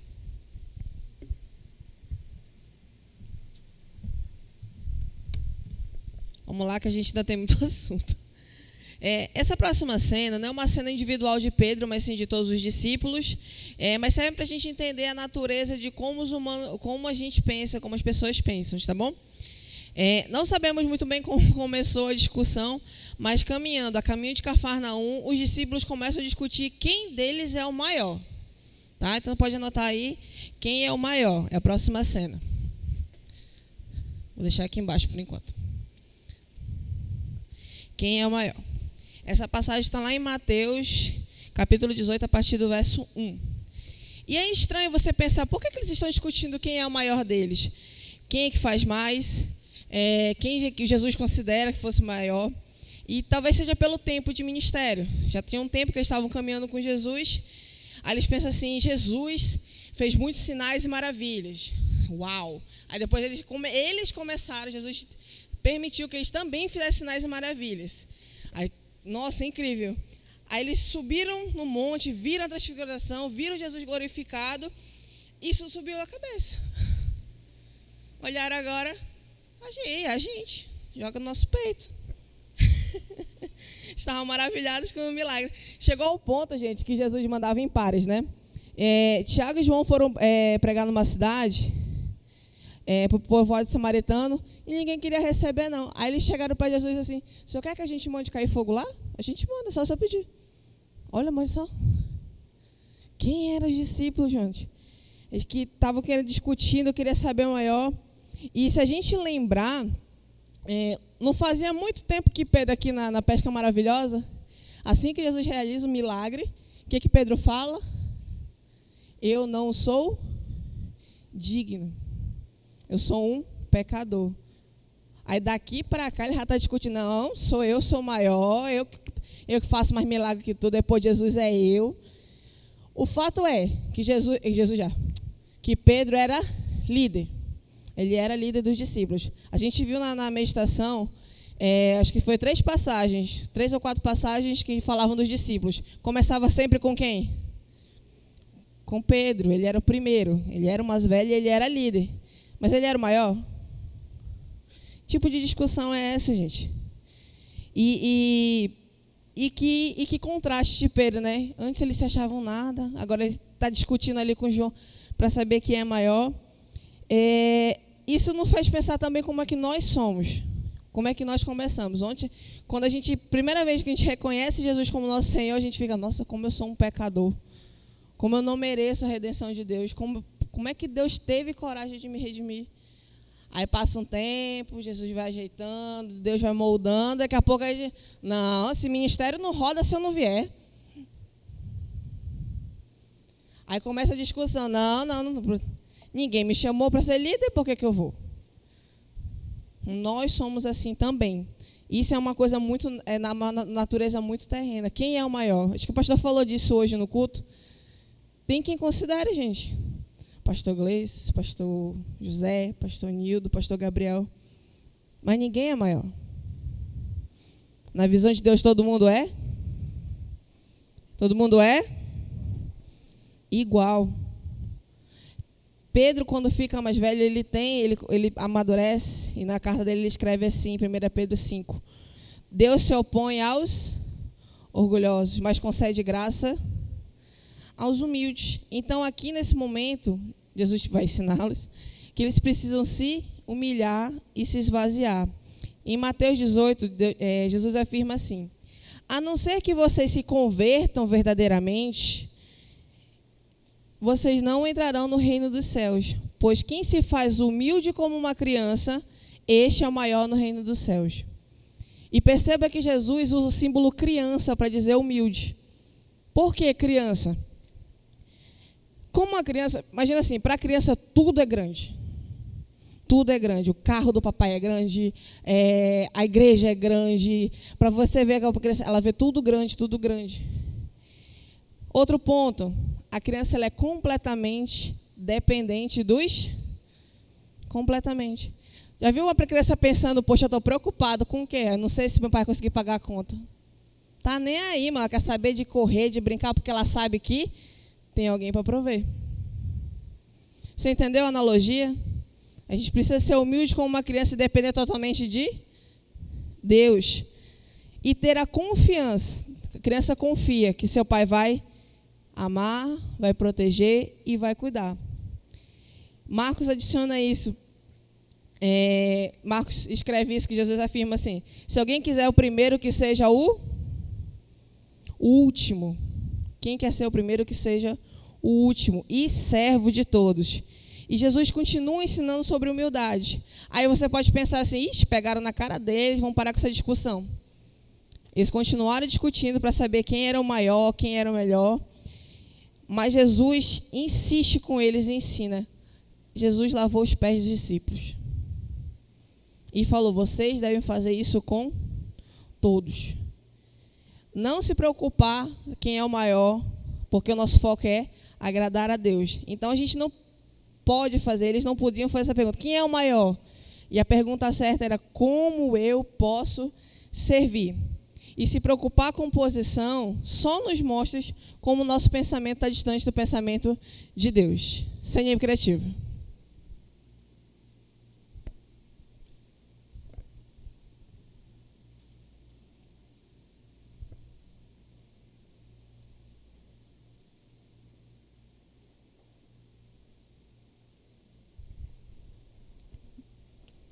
Bem, vamos ao nosso RR de hoje.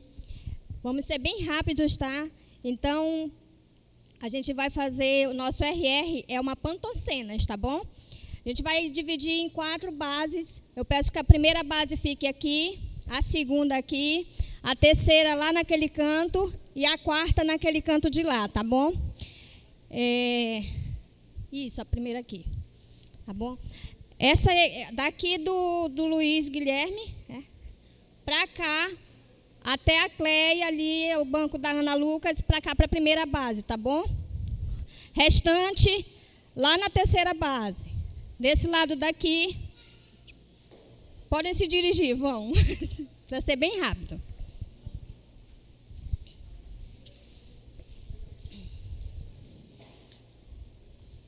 O mais rápido que vocês puderem, tá, gente? Por favor.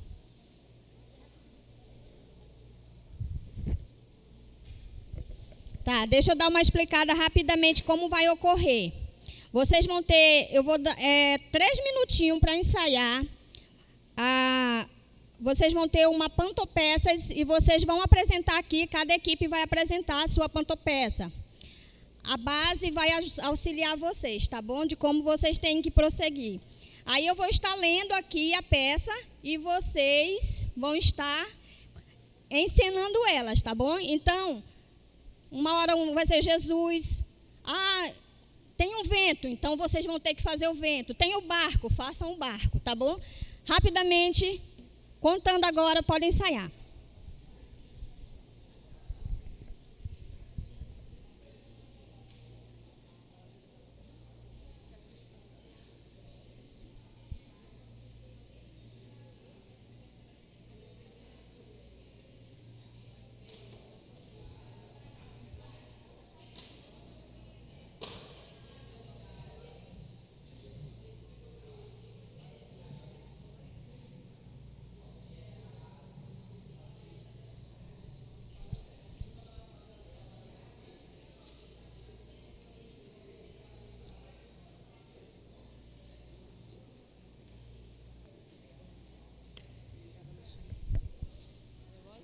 Pensei que não ia ter mais. Não.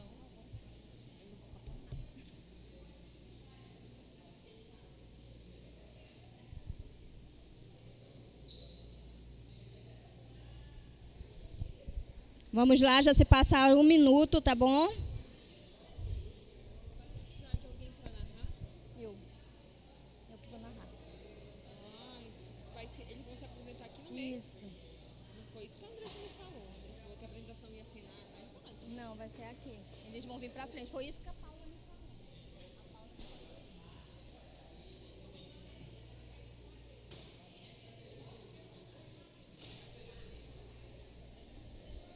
Um minuto e meio já passou.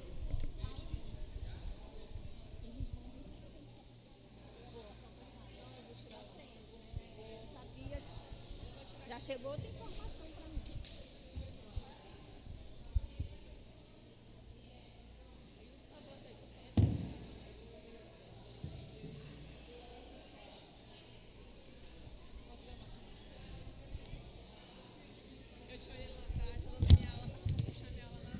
Não, porque a Cláudia tinha que ter, certo? E não ia ter. Tem como não, Marta? Tinha que revisar, a gente não revisou uma vez.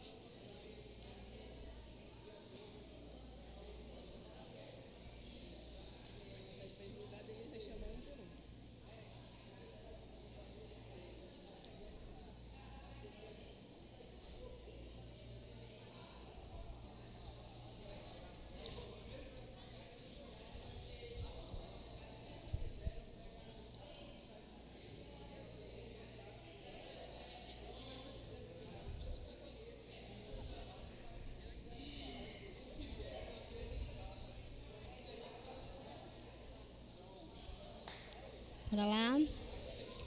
Falta 30 segundos para encerrar. 30 segundos para encerrar.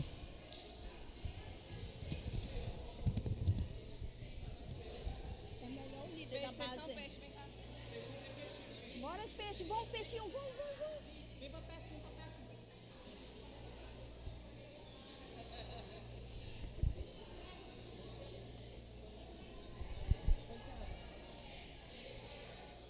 Acabou, vamos lá.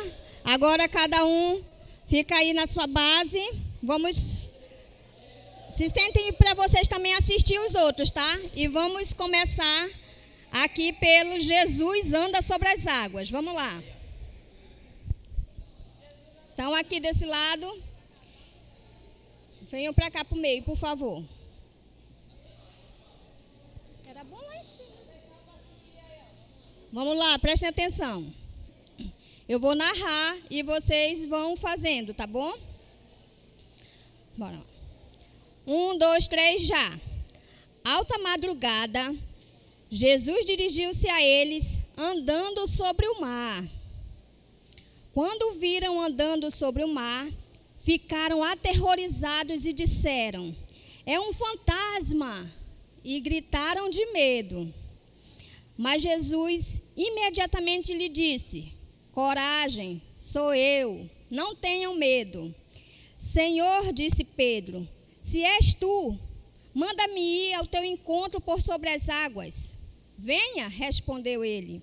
Então Pedro saiu do barco, andou sobre as águas e foi na direção de Jesus. Mas quando reparou no vento, cadê o vento? Ficou com medo e, começando a afundar, gritou: Senhor, salva-me.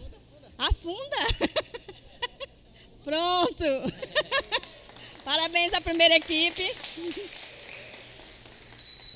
Pesca maravilhosa.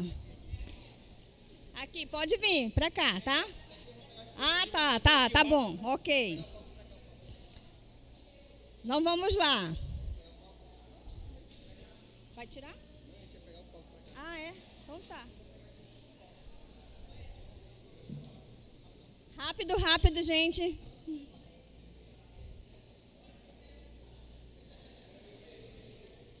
Vamos lá. Preparados? Pesca maravilhosa. Jesus entrou em um dos barcos, o que pertencia a Simão, e pediu-lhe que afastasse um pouco da praia. Então sentou-se e do barco ensinava o povo. Tendo acabado de falar, disse a Simão: vá para onde as águas são mais fundas e todos lancem redes para a pesca. Simão respondeu: Mestre, esforçamo-nos a noite inteira e não pegamos nada, mas porque és tu quem está dizendo isso, vou lançar as redes. Quando o fizeram, pegaram tal grande quantidade de peixes que as redes começaram a rasgar-se. Então fizeram sinais aos seus companheiros no outro barco, para que viessem ajudá-los. E eles vieram e ambos encheram os barcos a ponto de começarem a afundar. A base 3, rapidamente para cá, a base 3. Filha de Jairo.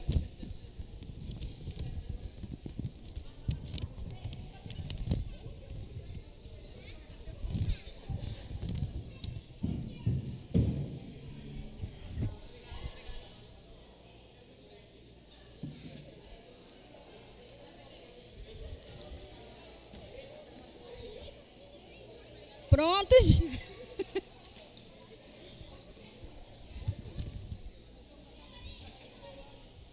Vamos lá. 1, 2, 3, já. Uma grande multidão se reuniu ao redor de Jesus. Cadê Jesus? Enquanto ele estava à beira do mar. Então chegou ali um dos dirigentes da sinagoga, chamado Jairo. Vendo Jesus, prostrou-se aos seus pés e lhe implorou insistentemente: minha filhinha está morrendo, vem para que ela seja curada e que viva. Mas logo depois chegaram algumas pessoas da casa de Jairo. Sua filha já morreu, disseram eles. Não precisam mais incomodar o mestre. Quando chegaram à casa de Jairo, Jesus viu um alvoroço, com gente chorando, se lamentando em alta voz. Então entrou e lhe disse: por que este alvoroço e lamento? A criança não está morta, mas dorme. Mas todos começaram a rir de Jesus. Jesus tomou-a pela mão e lhe disse: Talita cumi, que significa: menina, lhe ordeno, levante-se. Imediatamente a menina, que tinha 12 anos de idade, levantou-se e começou a andar. Quarta equipe, transfiguração. Acho que esse é o mais difícil.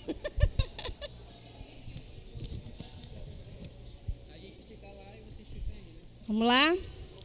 Bem rápido, gente. Eu também.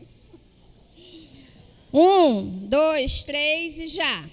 Jesus tomou consigo Pedro, Tiago e João, irmão de Tiago, e os levou em particular a um alto monte. Ali ele foi transfigurado diante deles. Sua face brilhou como o sol, e suas roupas se tornaram brancas como a luz. Naquele mesmo momento, apareceu-lhes diante dele Moisés e Elias, conversando com Jesus.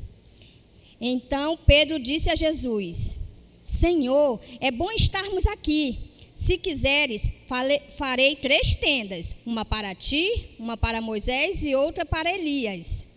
Enquanto ele ainda estava falando, uma nuvem, cadê a nuvem? Resplandecente os envolveu, e dela saiu uma voz que dizia: Este é o meu filho amado, em quem me agrado, ouçam-no. Ouvindo isso, os discípulos prostraram-se com o rosto em terra e ficaram aterrorizados. Parabéns a todos.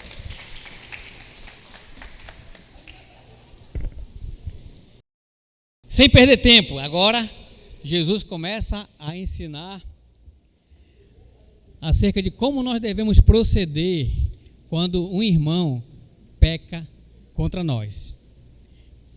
Se o irmão pecar contra você, o que você tem que fazer? Primeiro vá e trate com seu irmão. Então, quando Pedro ouve aquilo, ele lembra de um ensino que com certeza ele teve quando criança, lá na sinagoga, que era a escola, né? Escola básica dos judeus. Porque os mestres da lei, eles ensinavam que quando alguém pecar contra você, você deve perdoar apenas 3 vezes. E Pedro lembrou daquilo. Então, para ele se achar o tal, né, o maioral, ele fala assim para Jesus: Jesus, se o irmão pecar contra mim, quantas vezes eu devo perdoar esse irmão? 7 vezes? Ou seja, ele multiplicou 2 vezes mais e ainda acrescentou mais 1, achando-se o tal, né? Aí Jesus olha para ele e fala bem assim: não, Pedro, não apenas 7 vezes, mas 70 vezes 7. Então anote aí a nossa próxima cena. Quantas vezes devo perdoar o meu irmão? Quantas vezes? Quantas vezes devo perdoar? Isso está lá em Mateus, capítulo 18, verso 21 ao 35. Então, aquela bossa de Pedro, né, tentando se achar o maioral, não durou muito tempo. Porque olha só o que Jesus diz: 7 vezes não, Pedro, mas 70 vezes 7. E para completar esse ensino, Jesus ele conta uma parábola, que está lá em Mateus capítulo 18, verso 25 e 28. Eu vou resumir para você. Um rei começou a chamar os seus servos para prestar contas. E ele chama um que devia uma quantidade enorme de prata. Vamos dizer, $1 milhão. É muito dinheiro, não é? Mais ou menos isso. E aí, o servo chega para esse rei e diz assim: eu não tenho dinheiro, não tenho. Por favor, me dá mais uma chance, eu vou pagar tudo. Aí o rei, tendo compaixão, diz assim: tá bom, vou perdoar. Você está perdoado. Só que esse servo perdoado, sabe o que ele faz? Ele vai e encontra o seu conservo, um que trabalhava para ele, que devia 100 denários. Olha a diferença. 100 denários. para $1 milhão é pouca coisa, né? E ele disse assim: você tem que me pagar, me pague. Pegou ele pelo pescoço. E esse servo disse bem assim, esse conservo: por favor, tenha misericórdia de mim, eu vou pagar tudo, me dá um tempo. E ele não tem misericórdia. E ele disse assim: não, você vai me pagar agora. E ele não perdoa o seu conservo. Essa parábola deixa alguns ensinamentos para mim e para você. Ou seja, que nós, eu e você, a nossa dívida é tão grande contra Deus, que nós não temos condições de pagar. E diante dessa nossa impossibilidade, o que o Senhor faz?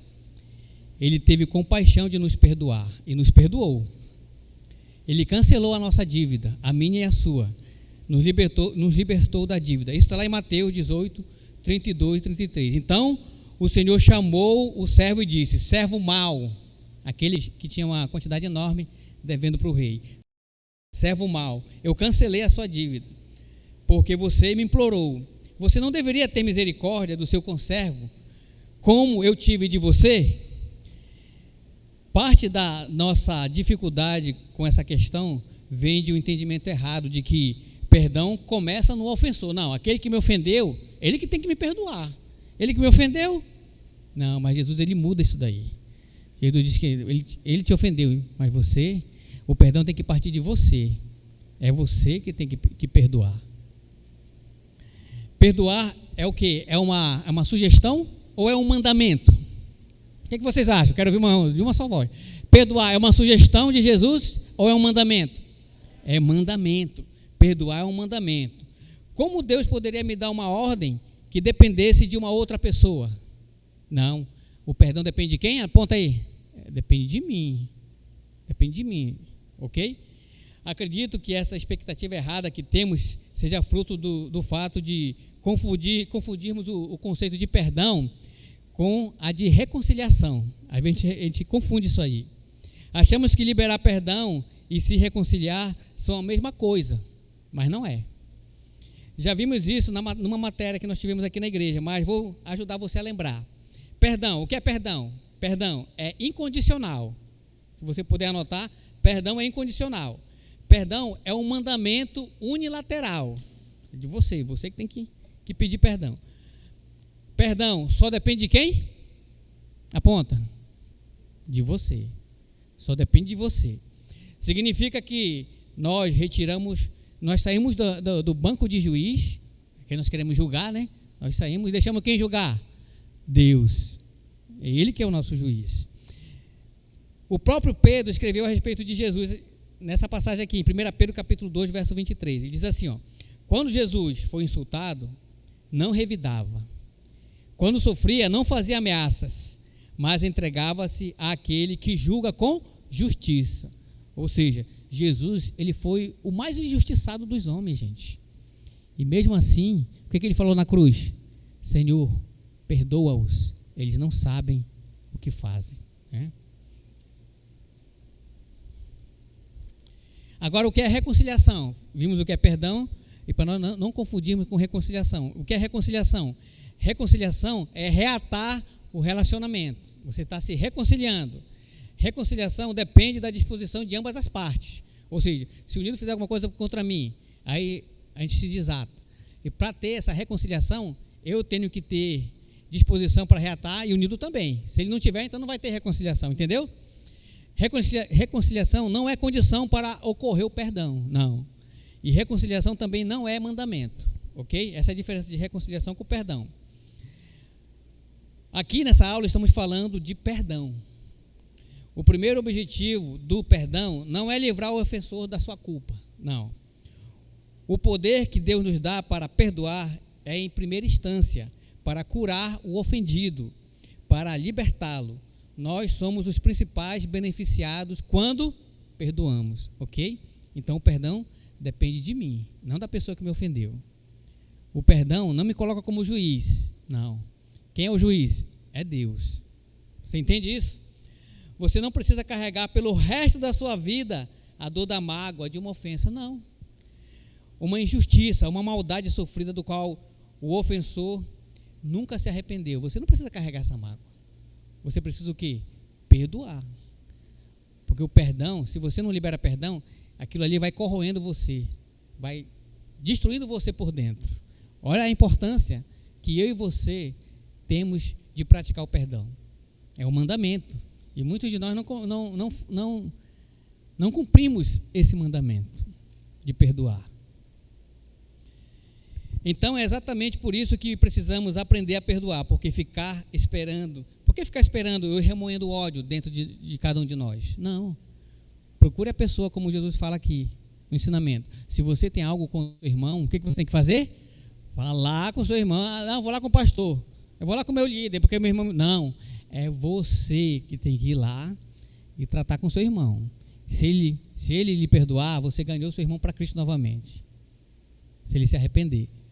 Aí se ele não perdoar, se ele não se arrepender, o que você tem que fazer? Aí sim, você procura alguém, uma testemunha. Ainda não é o pastor não, é uma testemunha. O que acontece na nossa igreja? Eu vou logo direto para o pastor, né? O irmão está contra mim. Pastor, não, você tem que seguir o protocolo, meu irmão.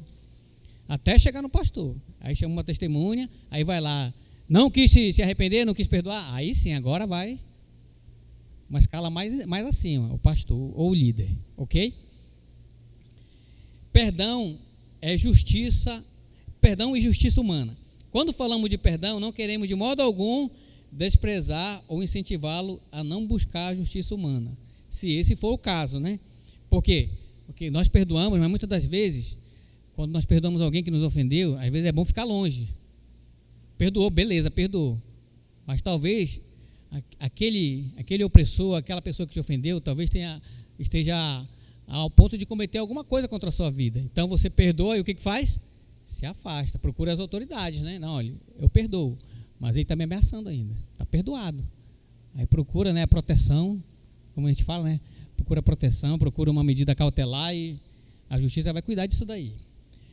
Não vamos colocar uma regra geral aqui, mas saiba de uma coisa: a justiça humana não liberta você da mágoa, ok? A justiça humana não vai libertar você. A libertação só virá quando, aos pés da cruz, você liberar o perdão. Você tem que liberar isso. Você não tem que guardar mágoa no seu coração, você tem que liberar o perdão, o verdadeiro perdão. E o perdão, quando você perdoa realmente alguém, você fica remoendo aquilo, lembrando, mas naquele dia tu fez aquilo, lembra? É isso o perdão? Não, meu irmão, você perdoou, acabou. Eu perdoei, vamos colocar aqui, eu perdoei o meu cônjuge. Aí você decide, quer ficar ou não. Você quer ficar, esquece, já era, já foi, esquece aquela situação. Não vai ficar jogando na cara, porque se você jogar na cara, não é perdão. Você sempre vai estar com aquela mágoa. Então, perdão é liberar essa mágoa. E nunca mais você lembra daquele assunto. É difícil, né? É difícil fazer essa entrega, é doloroso. Às vezes, é um longo e repetitivo processo, mas é necessário. É necessário você fazer isso. O seu Senhor não espera menos de você. Ele não espera menos.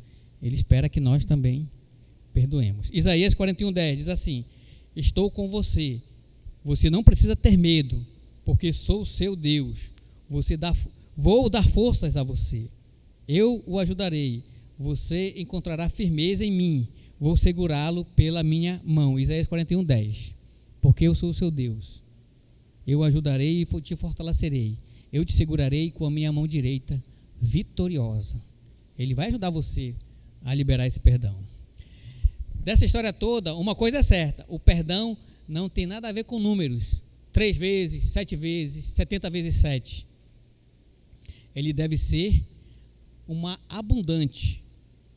coisa abundante em mim e em você.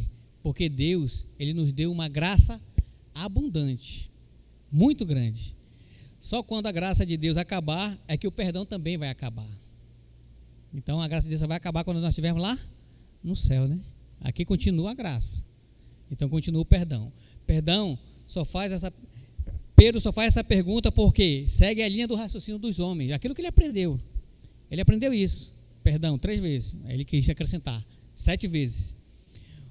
O mundo não são o exemplo de perdão para nós. O mundo não é exemplo para mim e para você. Quem é exemplo de perdão? Jesus. Ele nos perdoou na cruz, mesmo ainda nós sendo pecadores. Imagina só, sendo pecadores desgraçados, com destino eterno longe de Deus. E ele foi lá e pagou a dívida, nos perdoou. Um pouco mais à frente da vida de Pedro, ele vai entender que perdão não tem nada a ver com números, mesmo quando esse erro ocorre 3 vezes seguidas. Ok? Ian. Jesus está a poucos dias da cruz e um jovem rico se aproxima dele e pergunta o que ele deve fazer para herdar a vida eterna. Parece uma pergunta justa, né? E o jovem parece preocupado com as coisas espirituais, no caso, as coisas eternas. Pelo visto, ele acredita em um ser cumprido, em uma lei.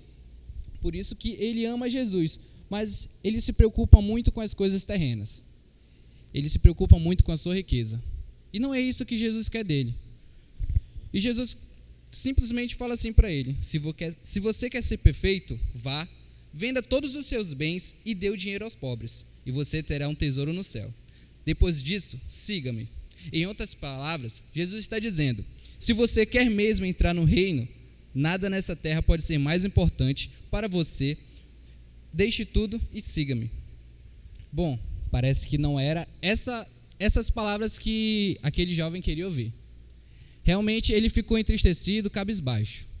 Mas Jesus acaba de colocar uma perspectiva na vida daquele jovem, para ver o que realmente ele valoriza na sua vida. Eu sempre fiquei meio intrigado, né, estudando essa parte da lição, porque assim, será que só os pobres vão para o céu? Você já parou para pensar? Não, né? Eu acho que se eu estivesse lá, eu ia perguntar: Jesus, um momentinho, rapidão, quanto é que eu tenho que ter? 1 ou 2 salários mínimos para ir para o céu? Será que se eu tenho um carro, uma moto, eu vou para o inferno? Será que se eu tenho um cartão black, eu vou para o inferno ou vou para o céu? Você já parou para pensar nisso? Só que aí tem o nosso brother, Pedro. Pedro, ele tem aquela qualidade e ao mesmo tempo aquele defeito de não deixar nenhuma dúvida na sua cabeça. E Pedro, ele já fala assim: tá, essa parte eu já sei, eu sou pobre, é fácil.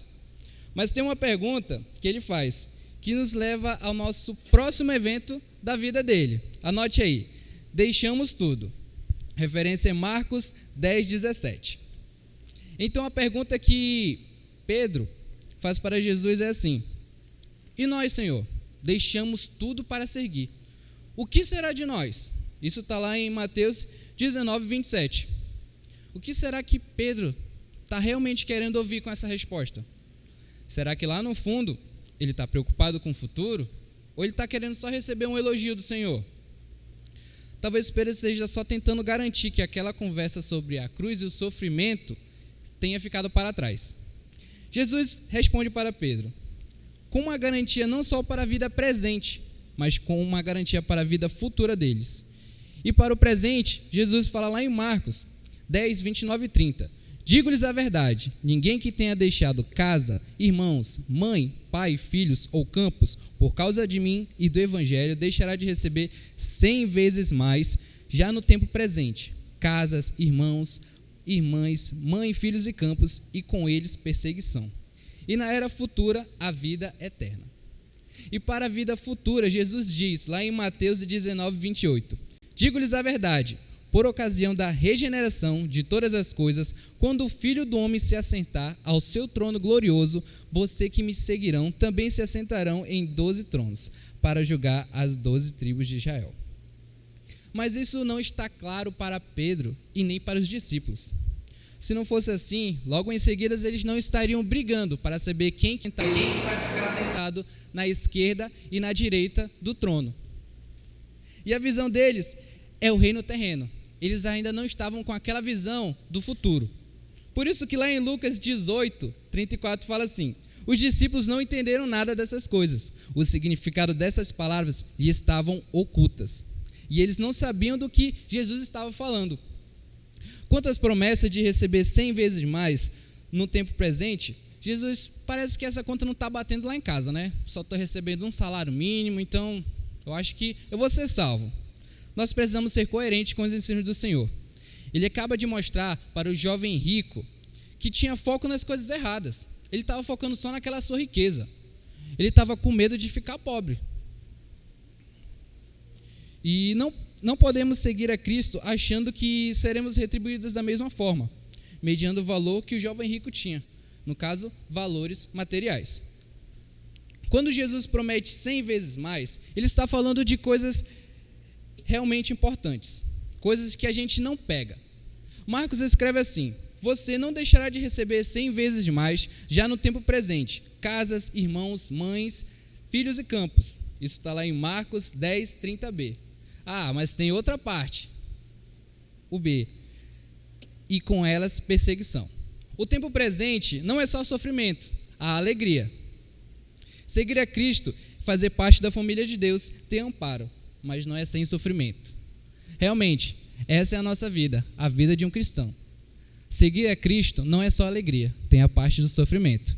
Mas diga lá, não faz valer a pena tudo isso?